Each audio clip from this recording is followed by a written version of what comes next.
So universal harmonization. So this is basically what I think is kind of like the point of existence.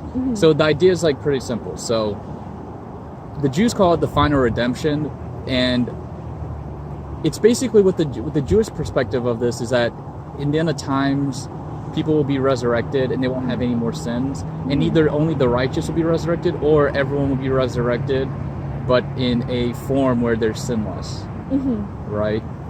And there will be peace on earth. Now, the problem with that definition is that it doesn't include enough. I think the final redemption needs to be more than that. So I think it has to be like, first, you know what? We experience some phenomenon called joy, right? And we also experience suffering. So those phenomenons, there's some physical phenomenon in our brains that creates joy and suffering. So I think that phenomenon of joy needs to be maximized. Whatever physical phenomenon it is needs to be maximized, and whatever the suffering phenomenon is, it needs to be minimized. So I'll give you a concrete example.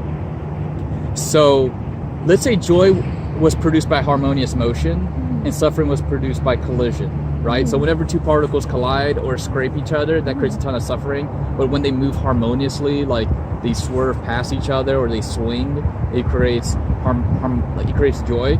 Then technically everything around you could be experiencing joy or pain, and depending on how you move everything, including the magnetic field or particles, then that will create joy and that will create suffering. So the idea is, in the end of times, you want to not only bring people back, but you want to bring them back where where all the machines pretty much produce harmony everywhere. So even if you died and you weren't brought back, but you were on the dirt, we build machines that would go into the dirt and just create harmonious motion. You know what I'm saying? That produces joy. So they wouldn't even have to bring you back. They could just like, okay, let's just embed you in this harmonious motion so that you experience joy. You'd be experiencing joy, and you wouldn't even be conscious. You'd just be experiencing joy. Okay. And so that's the idea. I mean, I think it's the logical thing. And the machines that would do this could be like literal, like the machines we have today, or it could be some super advanced genetically engineered tree thing, like super AI thing.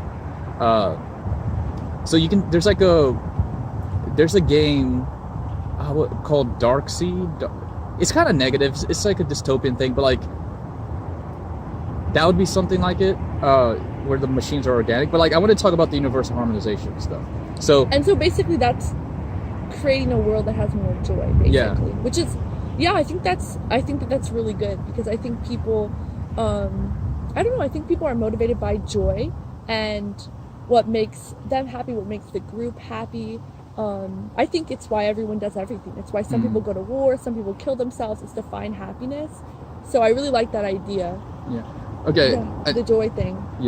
Okay, so that's basically like the idea, but here's like, I'm gonna get into more of the details of this thing. So basically, I think that not only would we create motion, but we would go out into the galaxy and create harmonious motion throughout the magnetic fields. And so this is where like I was thinking, okay, I'm gonna explain like the actual structures, and I kind of borrowed from some mystical stuff.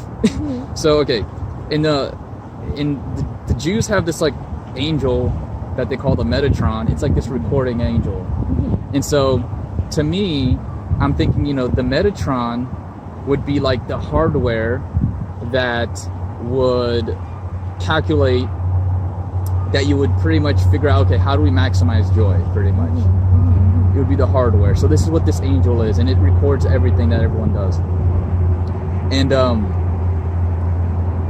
darn, I gotta talk about so much stuff. This is okay. So that would be the hardware. Now there's this thing called the Akashic records, which is like, it's like the records of like what everyone has done. And the technology, oh darn it, I didn't, okay. So I'm kind of jumping around, but you can edit it. Yeah, but the Akashic records is like, that would be the simulation itself, the model of like let's say you'd have super advanced simulation technology that's so powerful that you could like forward into the future and see what the future was, and it could also forward back in time, and that would be the simulation. The record itself would be the simulation technology. And so these two together, the computer structure along with the simulation technology would be combined to create what I call the Leviathan. The Bible has a Leviathan. Yes. If you look at the book of Job. Yes. And Job saw into the future a Leviathan structure where you throw arrows at it, and it would be pretty much, it had fire coming out of it. So I'm like, okay, maybe what he was seeing was this future structure. It's almost like, have you seen Dragon Ball Z? So it'd be almost like, you know, the dragon at the end of the time that brings people back? I don't really know it super well, but I get the picture. I know it a little bit. They pretty much collect all the Dragon Balls. And like the Jews is like, their story is if all the tribes of Israel come to Israel, then the resurrection will happen. It's like the same story. And the Saiyans got massacred, the main characters, and the Jews got massacred. So it's really a ripoff of Judaism. But basically, this, I call it the Leviathan. This Leviathan thing would be able to like bring people back because it has all this, it has the Akashic record simulation tech, and it has the Metatron hardware. You'd be able to bring people back, but not only that, but it would go into space, and it would create like these space stations, which I call Star of Davids, where it would just vibrate harmonious motions. So it would just be like this massive ring structure, and it just creates harmonious motion. So if you look at like Halo, the Forerunners, it looks something like that. And so that's basically what the end goal is. That's basically like what I want the future to be, and I think that's what I think.